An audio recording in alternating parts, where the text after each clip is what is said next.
Hello అండి. నేను మీ జ్యోతి. ఈరోజు ఆంధ్ర స్టైల్‌లో వేడివేడి చేపల పులుసు ఎలా తయారు చేసుకోవాలో చూద్దామండి. ఫస్ట్‌గా చేప ముక్కలను తీసుకొని శుభ్రంగా క్లీన్ చేసుకోవాలి. ఇప్పుడు అందులోకి హాఫ్ టేబుల్ స్పూన్ పసుపు, 1 table spoon salt, 2 table spoon కారం, 2 టేబుల్ స్పూన్ ఆయిల్ వేసుకొని చేప ముక్కలకి ఉప్పు, కారం బాగా పట్టేలాగా మనం కలుపుకొని పెట్టుకోవాలండి. ఈ విధంగా చేప ముక్కలకి మనం ముందుగానే ఉప్పు, కారం రాసుకొని పెట్టుకుంటే ముక్క అనేది చప్పదనం ఉండదండి. టేస్ట్ బావుంటుంది. అలాగే పులుసు కూడా టేస్ట్ అనేది బావుంటుంది. ఇప్పుడు మసాలా ప్రిపేర్ చేసుకుందామండి. ఒక మిక్సీ జార్ తీసుకొని అందులోకి 1 టేబుల్ స్పూన్ ధనియాలు, హాఫ్ టేబుల్ స్పూన్ జీలకర్ర, చిన్న అల్లం ముక్క వేసుకోవాలండి.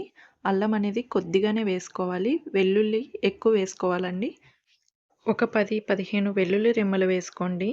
ఈ విధంగా వేసుకుంటే చేపల పులుసు అనేది నీసు వాసన రాకుండా ఉంటుందండి. ఇప్పుడు పులుసులోకి 2 పెద్ద ఉల్లిపాయలు తీసుకోవాలండి. ఒక 15 పచ్చిమిర్చి వరకు తీసుకోవాలి. పులుసుకి ఎప్పుడైనా పచ్చిమిర్చి అనేది ఎక్కువ ఉండాలి.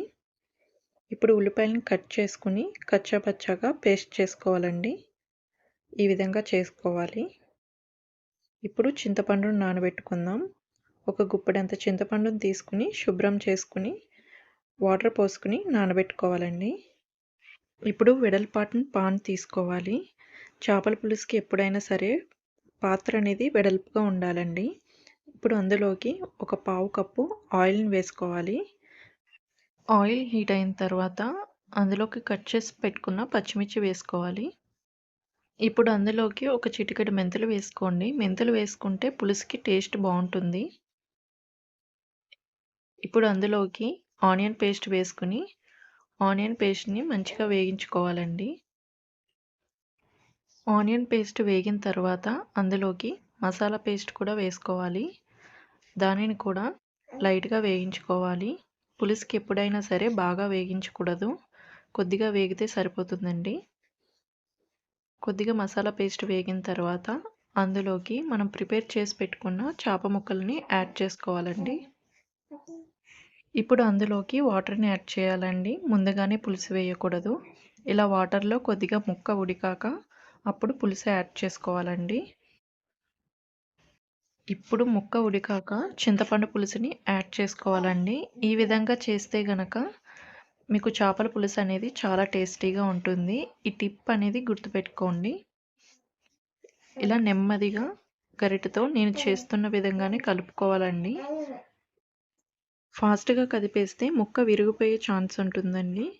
ఈ విధంగా చింతపండు పులుసు వేశాక మూత పెట్టుకొని పులుసుని ఒక 10 నిమిషాలు ఉడికించుకోవాలి. 10 నిమిషాల తర్వాత ఒకసారి టేస్ట్ చూసుకొని అన్నీ సరిపోయాయో లేదో చూసుకోండి. సరిపోకపోతే యాడ్ చేసుకోండి. ఇప్పుడు అందులోకి ఒక గుప్పెడంత కొత్తిమీర వేసుకొని మరో 5 నిమిషాలు పులుసుని ఉడికించుకోవాలి. ఈ విధంగా చేసినట్లయితే చేపల పులుసు చాలా టేస్టీగా ఉంటుందండి. ఒకసారి ఇలా ట్రై చేయండి. ఇప్పుడు దానిని నేను చూపిస్తున్న విధంగా ఇలా కలుపుకోండి. మీరు గరిటెతో కలిపినట్లయితే ముక్క విరిగిపోతుందండి. ఈ విధంగా కలిపితే పులుసంతా బాగా కలుస్తుంది. పులుసు దగ్గర పడిందంటే చేపల పులుసు రెడీ అయినట్టేనండి. ఈ విధంగా ట్రై చేయండి. ఆంధ్ర స్టైల్‌లో చాలా బావుంటుంది. ఇంతేనండి. నా వీడియో గనుక మీకు నచ్చినట్లయితే నా ఛానల్‌ని సబ్స్క్రైబ్ చేయండి, షేర్ చేయండి, లైక్ చేయండి. పక్కనే ఉన్న బెల్ ఐకాన్‌ని క్లిక్ చేయండి. నేను చేసే ప్రతి వీడియో మీకు నోటిఫికేషన్ వస్తుంది. ఈ కర్రీ మీరు ట్రై చేస్తే నాకు కామెంట్ చేయండి. నా వీడియో చూసినందుకు థ్యాంక్ యూ సో మచ్.